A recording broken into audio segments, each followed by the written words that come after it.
искам да живея без теб.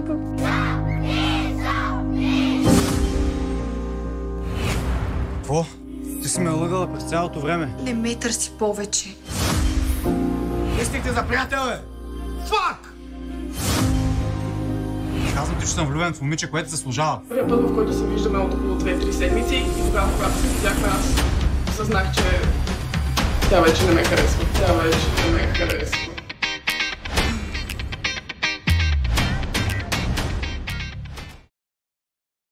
Кво става усмихнати тик-ток круасанчета, аз съм вашето пулки Линшо, или както обичате да ме наричате Линчо.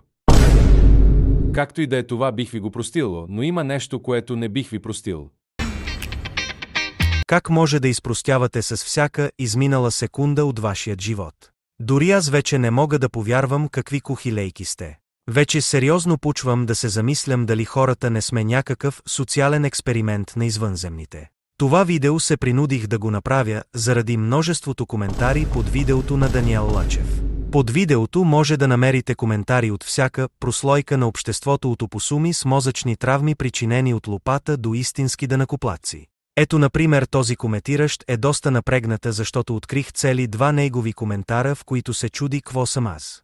Вместо да инвестира времето си в увеличаване на емозичният и капацитет, то си изпъва мозъка до пълно заглаждане, за да разбере ко съм аз. И има още много като него. Или пък, например, този коментиращ, който е инвестиран в това да убеди един човек, че всеки може да се напише оригинал. Братлето е толкова духовно и умствено извисен, че съм сигурен, че братлето ще намери как да поправи кризата в държавата ни и ще тръгне на световно ниво. Като, например, почне да бърка цимент в Германия. Всички, които са написали подобни коментари, съм сигурен, че са хора, които или още не са учили за земята по човек и общество, или са защитници на твърдението, че земята е плоска. Въпреки всичките тъпизми под клипа, има и адекватни хомосапиенси, за които бих благодарил на съдбата, че не ги е наказала по такъв жесток начин.